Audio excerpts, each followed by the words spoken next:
মা সন্তান হারিয়েছে বা যে বাবা সন্তান আছে তার কষ্টটা কি? আমি তো নিজে বাপ মা ভাই বোন সব হারিয়েছি, আমি তো বুঝি আজকে বাপ মা কত কষ্ট করে, একটা সাধারণ পরিবারের ছেলে এত কষ্ট করে পড়াশোনা করে, এত ব্রিলিয়েন্ট একটা ছেলে, তাকে এভাবে ধরে নিয়ে মারা, এই নৃশংসতা কেন? এই জঘন্য কাজ কেন? কাজে এরা এদের বিরুদ্ধে ব্যবস্থা আমরা নিচ্ছি এবং যত রকমের উচ্চ শাস্তি যা দেওয়ার সেটা দেওয়া হবে, এতে কোনো সন্দেহ নেই। এখানে কোনো দল টল বলে আমি যাই না।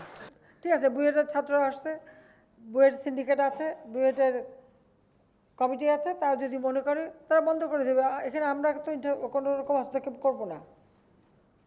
কি তা বলে ছাত্র রাজনীতিকে একেবারে দোষারোপ করার তো কোনো মানে, এর সাথে তো রাজনীতি না। এই যে ছেলেটাকে হত্যা করলো, এই হত্যার সাথে রাজনীতিটা কোথায়?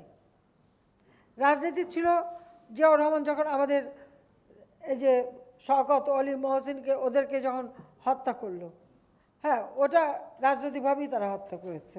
আইন শৃঙ্খলা রক্ষাকারী সংস্থাকে বলবো, যখন এই ঘটনা একটা জায়গায় ঘটেছে এবং যখন দেখা গেছে ওখানে এই যে এক রুম নিয়ে বসে জমিদারি চাল চালানো, তাহলে প্রত্যেকটা শিক্ষা প্রতিষ্ঠান, প্রতিটি হল, সব জায়গায় সার্চ করা দরকার, যে কোথায় কি আছে না আছে খুঁজে বের করা, এবং এই ধরনের কারা মানে মাস্তানি করে বেড়ায়, কারা এই ধরনের ঘটনা ঘটায় সেটা দেখা।